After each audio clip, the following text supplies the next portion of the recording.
हर हर महादेव, जय माता की। बहुत सारे लोग कहते हैं गुरुजी आप शत्रुओं को मारने के लिए, शत्रु को परेशान करने के लिए, शत्रु को बर्बाद करने के लिए बहुत सारे उपाय बताते हैं और आपके उपाय काम भी करते हैं। बहुत सारे लोग कहते हैं, जो आलसी लोग हैं वो तो कुछ करते ही नहीं, उनका मतलब ही क्या है।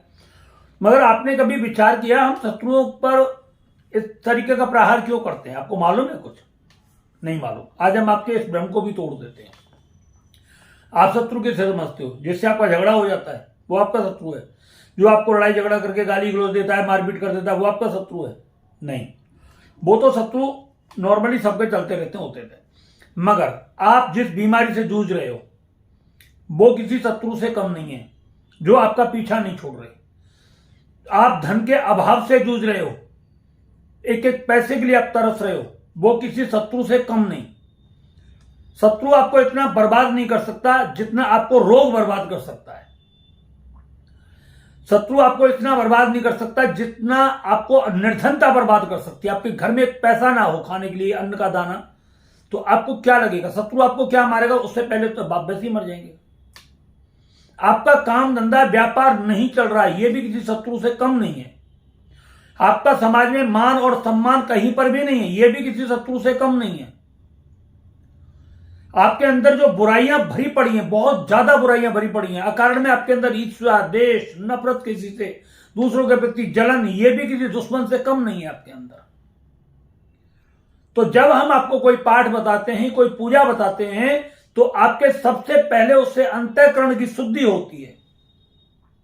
आपका अंतःकरण शुद्ध होता है, और जब आपका अंतःकरण शुद्ध होता है तो धीरे धीरे उसके मतलब अंदर जो है एक पॉजिटिव एनर्जी आनी शुरू हो जाती है। आपकी नेगेटिव एनर्जी दूर होनी शुरू हो जाती है। जब नेगेटिव एनर्जी आपकी दूर होती है तो होता क्या है, आपके धीरे धीरे जो कार्य हैं रुके हुए वो धीरे धीरे पूरे होने लगते हैं। आपका कोई दुश्मन है तो आपके अंदर जो गंदगी, दुश्मन एक तरफ से नहीं चलता है, दुश्मन आपकी तरफ से भी चलता है। जब आपकी सोच किसी के प्रति गंदी और गलत होती है तो वो धीरे धीरे मतलब प्रभाव उस तक पहुंचता है, फिर दुश्मनी होती है। अब क्या होगा? पूजा करने से आपकी सोच में परिवर्तन होगा, आपका ओरा क्लियर होगा, और जैसे जैसे आपकी सोच बदलेगी सामने वाले की भी सोच बदलनी शुरू हो जाएगी, उसकी दुश्मनी आपके प्रति कम होनी शुरू हो जाएगी, आपका लगाव उससे बढ़ना शुरू हो जाएगा। इस तरीके से जब आप करना शुरू करोगे तो बहुत सारी चीजें आपकी लाइफ में चेंज होनी शुरू हो जाती हैं। आपका काम चलना शुरू हो जाएगा। जब आप अपने बिजनेस में मस्त रहोगे तो आपको फालतू की बातें करने की जरूरत ही नहीं पड़ेगी। आपके घर में अच्छा पैसा होगा, धन संपत्ति बढ़िया होगी भगवान की कृपा से, तो आपके घर में ऑटोमेटिक शांति रहेगी। हालांकि ऐसा होता है जिन घरों में पैसा होता है वहां पर झगड़ा भी होता है, मगर इतना नहीं होता धन को लेकर के। आपका स्वास्थ्य अच्छा रहेगा तो आपके घर में पैसा भी बचेगा और आप भी स्वस्थ रहेंगे। तो ये सारा का सारा एक दुश्मनों का ही प्रभाव है। अब बात आती है, ये कोई तंत्र मंत्र के द्वारा भी कर देता है, आपको बीमार पाड़ देता है तंत्र मंत्र के द्वारा, तो एक वो दुश्मन हो गया। आपके तंत्र मंत्र के द्वारा आपके व्यापार को बांध देता है, वो भी एक दुश्मन हो गया। तंत्र मंत्र के द्वारा आपका कोई उच्चाटन कर देता है, आपके बिजनेस में आपका मन नहीं लगता, आपका घर में मन नहीं लगता, आप पागलों की तरह बाहर घूमते रहते हैं, वो भी एक तंत्र मंत्र हो गया। तो इन सब सारी चीजों को समाप्त करने के लिए ही कुछ पूजाएं होती हैं जिनको हम लोग आपको बताते हैं, और यूट्यूब पर बहुत सारे लोग आपको बताते रहते हैं और चलते रहते हैं। अभी मैं आपको बता दूं, एक व्यक्ति बेंगलोर से हमारे पास फोन करता है और वो व्यक्ति हमारे से बोल रहा है कि गुरुदेव मैं लगभग 90 लाख रुपए से ऊपर अपने शरीर की बीमारी में खर्च कर चुका हूं, मगर मेरा पैसा नहीं गया, मैंने मेडिक्लेम करा रखा है, मगर शरीर की पीड़ा तो मुझे ही भोगनी पड़ रही है। मैं क्या करूं? समझ में नहीं आ रही बात। दुनिया भर के तंत्र मंत्र जादू टोने वालों को दिखाया तो हम कोई समझ ही नहीं आ रहा, कोई बात ही नहीं बता पा रहा है। तो हमने जब उसकी एनर्जी चेक करी, उसका फोटो मंगवा करके, तो उसमें उसके जो देवता हैं उनका भी दोष निकला, और उसके घर में कोई वास्तु का दोष है उसका दोष निकला, और जहां पर उसने मकान बना रखा है उस जगह पर कोई मजार थी मुसलमान की। अब वो वहां तो मजार तो उस घर में है नहीं कोई, तो उसने उसके ऊपर वो मकान बना लिया। तो तीन चार दोष उसके अंदर निकले। तो हमने उसको बोला मिलके, ये प्रभाव तेरे ऊपर ही नहीं तेरे पूरे घर के ऊपर पड़ रहा होगा।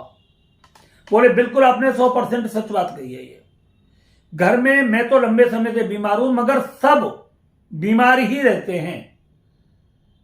मतलब हमें आपको दिखाने के लिए कहीं ना कहीं से कोई ना कोई रिश्तेदार बुलाना पड़ता है या कोई ऐसे बुलाना पड़ता है, मगर सारे टोटल बीमार रहते हैं। तो हमने उसको सबसे पहला उपाय तो यही बताया कि आप इस घर को ही छोड़ दीजिए, इसको बेच करके दूसरी जगह ले लीजिए, क्योंकि जितना खर्चा आपका इस घर में पूजा पाठ में होगा उससे कोई नहीं। क्योंकि आप मांस मदिरा खाना छोड़ नहीं सकते हो, नॉन वेज खाते थे वो तो, मैंने कि ये आप छोड़ सकते नहीं। हमारी पूजा पाठ आपके घर में कोई काम करेगी नहीं। मांसाहार करने वाले शराबियों के घरों में हम पूजा पाठ नहीं कराते और ना ही उनको कोई ऐसे उपाय बताते हैं। उसने बोला कि ठीक है गुरुदेव। मैंने कि एक काम करो आप। बोले ये कैसे, ऐसा करें। मैंने कि एक काम करो, कुछ दिन के लिए, महीने 2 4 6 महीने के लिए आप मतलब जो है आप अपना घर चेंज कर दीजिए। उन्होंने हमारे कहने से घर चेंज करना शुरू कर दिया। आज लगभग में 7 8 महीने हो गए उनको। भगवान की कृपा से 7 8 महीने से उसके घर में, हॉस्पिटल में तो गए, खैर ऐसा नहीं है 1 2 बार नहीं गए, 2 3 बार, 1 2 3 बार गए, मगर वो शारीरिक पीड़ा भी धीरे धीरे समाप्त होनी शुरू हो गई है। मानसिक बैलेंस भी उनका बनना शुरू हो गया है।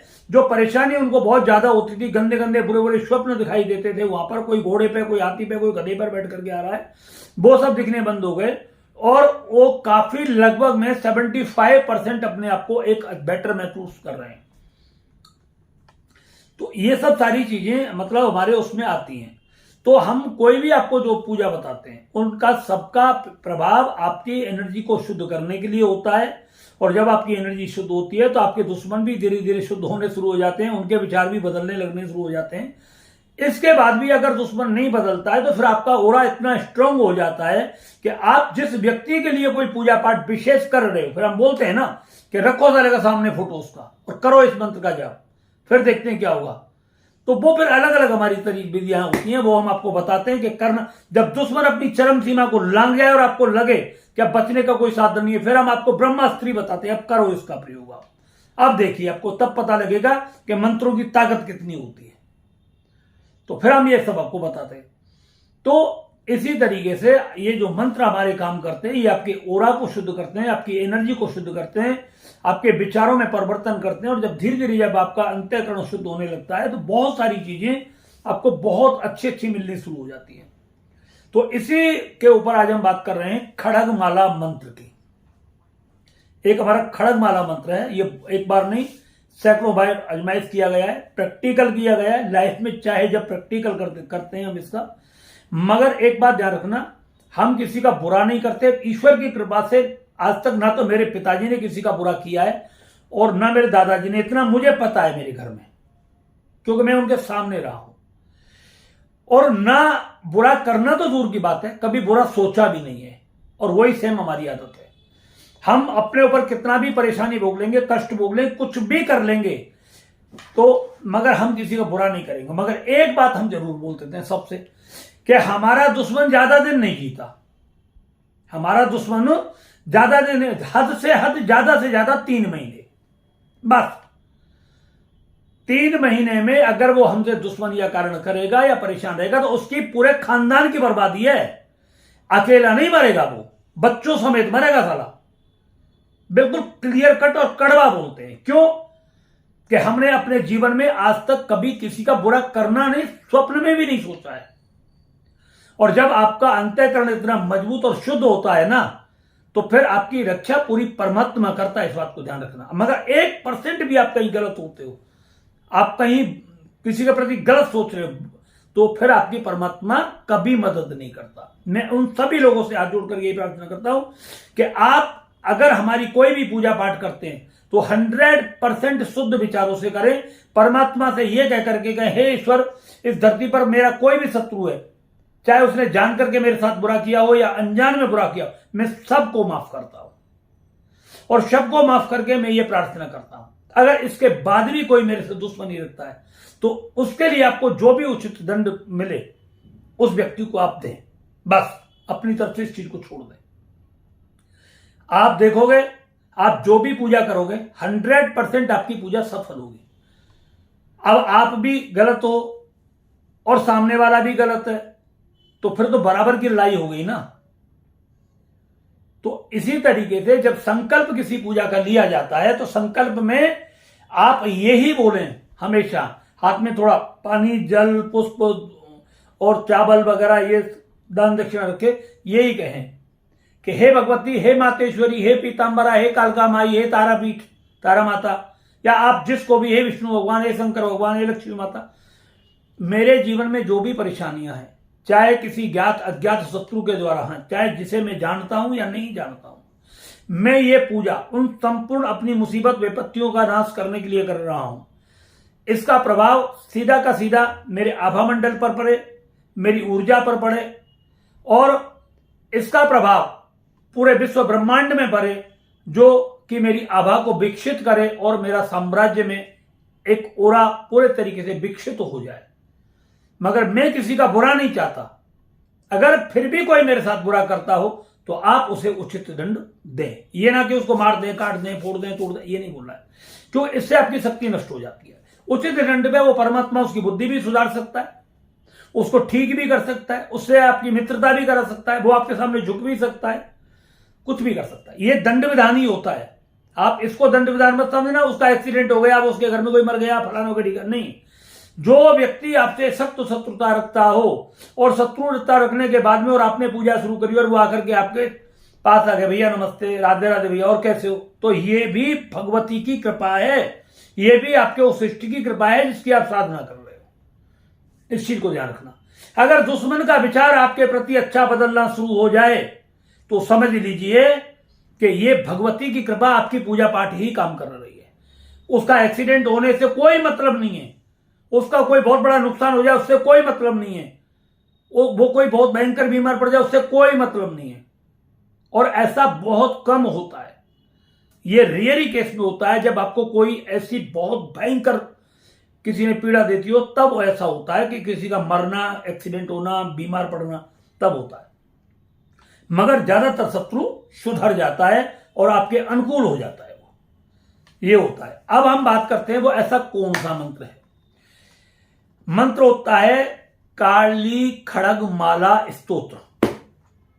जो व्यक्ति प्रतिदिन काली खड़ग माला स्तोत्र का पाठ करते हैं रात्रि में, इसका पाठ 14 की, कृष्ण पक्ष 14 की रात्रि से किया जाता है, और जब 14 आती है तो उसकी रात्रि में दक्षिण दिशा की ओर मुंह करके काला कपड़ा एक चौकी पर बिछा करके मां काली की प्रतिमा लगाएं, तेल का दीपक जलाएं, सरसों का या राई का, पीली सरसों का दीपक नहीं जलेगा, दीपक किलो मां की तरफ करें, अपनी तरफ बिल्कुल भी ना करें, इस चीज को ध्यान रखना है आपको कतई करके। और वहां पर काला आसन लगा करके, कोई भी काले अंगोछा काला वस्त्र पहन करके मां काली का विधि प्रकार से पूजन करें। पूजन करने के बाद में मां को तिलक लगा दें, रोली से चावल चढ़ा दें, पुष्पमाला आदि रख दें, भोग प्रसाद में एक अनार रख दें काट करके, और अनार को जो टुकड़ा करके उसका फूल सा बना दें, ये रख दें। रख सकते तो 5 मिठाई भी रख दें आपकी अगर गुंजाइश है तो, और धूप बत्ती आदि जला करके पूरे तरीके से मां को एक बार अपने अंतःकरण में उतार लें पूरे तरीके से। हाथ में पुष्प लेकर के फूल, चावल, जल, दान दक्षिणा ये सब ले लें। ये सब लेने के बाद में मां भगवती से प्रार्थना करें, हे भगवती, मैं आपका अनुष्ठान कर रहा हूं, आप इस पूजा को स्वीकार करें, मेरे ज्ञात अज्ञात सभी शत्रुओं का नाश करें, मेरे प्रत्येक कार्य में जो बाधा उत्पन्न हो उसका सब का नाश करें, मेरी गरीबी का नाश करें, मेरी बीमारी का नाश करें, मेरे सभी प्रकार के गुप्त शत्रुओं का नाश करें, और आप हर पल हर क्षण मेरी रक्षा करें भगवती। यही कामना के साथ में आपकी ये पूजा कर रहा हूं। ये छोड़ दें वहां पर। ओम क्रीम कालकाय नमः, ओम क्रीम कालकाय नमः। इस मंत्र का आपको एक माला पहले जाप कर लेनी है। वैसे इससे पहले आपने अगर कोई गुरु बना रखा है तो गुरु मंत्र की एक माला करें। इसके बाद ओम गं गणपते नमः, इसकी 11 बार इसका उच्चारण करें। इसके बाद ओम क्रीम कालकाय नमः, इस मंत्र का एक माला का जाप करें। जाप करने के बाद में फिर काली खड़ग माला मंत्र का आप जाप स्तोत्र का पाठ करें। आप इसका 3 बार पाठ करेंगे तो बहुत आनंददायी रहेगा, और आपने अगर इसका 10 बार पाठ कर लिया तो आपको पृथ्वी का सम्राट बनने से कोई नहीं रोक सकता। यानी आप इतने प्रभावशाली व्यक्ति बन जाएंगे कि आपके चेहरे का तेज इतना बढ़ जाएगा कि लोग आपको देखने मात्र से पूरे तरीके से सम्मोहित हो जाएंगे। आप जहां पर हाथ रखोगे वहां नवनीत 12 सिद्ध हो जाएंगे। जिस व्यक्ति की दुकान पर आप बैठ गए उस व्यक्ति का कारोबार बढ़ जाएगा। आपका कारोबार तो कितना चलेगा जिसके बारे में कोई सीमाएं नहीं होती, दिन दूना रात चौगुना चलेगा। जिस व्यक्ति को आपने एक उठा के धूप बत्ती की अगर बबूत भी दे दी उसकी बीमारियां दूर हो जाएंगी। पर्स में डाल दी तो पर्स बढ़ जाएगा। हर कार्य में आपको वृद्धि होगी। आपके दुश्मनों का कब सर्वनाश हो गया, कब वो खत्म हो गए, कब वो आपके गुलाम बन गए, कब वो आपके पैरों में आकर गिर पड़े, आपको पता ही नहीं लगेगा। मगर ध्यान रखना, कभी घमंड मत करना। अगर आपने इस बात का घमंड कर लिया तो ये एक पल भी शक्ति आपके पास नहीं रुकेगी। आपको नम्रता के अंदर ही बना रहना है। आपके पास कुछ भी करें मगर इन सब चीजों का दुरुपयोग नहीं करना है। आपको तरीका बता देता हूं। थोड़ी सी वो ले लेना, धूप बत्ती की राख या गाय के उपला जला लेना। जलाने के बाद में उसकी 50 ग्राम राख बना लेना। काली खड़ग वाला मंत्रगार सामने रख करके रोजाना पाठ करके उसका फूंक मार दिया करना। वो राख सिद्ध हो जाएगी। उस राख की थोड़ी सी एक चुटकी इस उंगली से, ये लक्ष्मी वाली उंगली है, ये इस उंगली से थोड़ी सी राख उठा करके, कोई व्यक्ति कहता है मेरे घर में पैसा नहीं रुकता, पर्स रखता है क्या, ला थोड़ी सी राख, एक चुटकी भर, लगभग एक चैटी के बराबर की राख लेकर के उसके पर्स में डाल दो और पर्स बंद करके माथे से लगाओ और मन में सोचो इसका पर्स पैसों से भर गया। देखना अगले इतवार को वो आपके पास सर झुका करके आएगा। कोई बीमार व्यक्ति है उसके थोड़ी सी ताबीज में डाल दो, थोड़ा सा पानी में डाल करके उसे पिला दो, बीमारी ठीक हो जाएगी। जिसका व्यवसाय नहीं चल रहा, थोड़ा सी राख उसके पानी में डाल करके दुकान में छिड़कवा दो, दुकान के मेन दरवाजे पर छिड़कवा दो, उसका काम चलना शुरू हो जाएगा। अगर इसी राख को आपने ये भावना करके डाल देनी कि शत्रु है, ये बहुत ज्यादा प्रभावशाली, उसके घर के अंदर डाल दिया तो उसका विग्रोह फैलेगा जिसकी कोई कल्पना नहीं कर सकता। आगे मैं ज्यादा बताऊंगा नहीं, ठीक है, इतना ही बहुत है।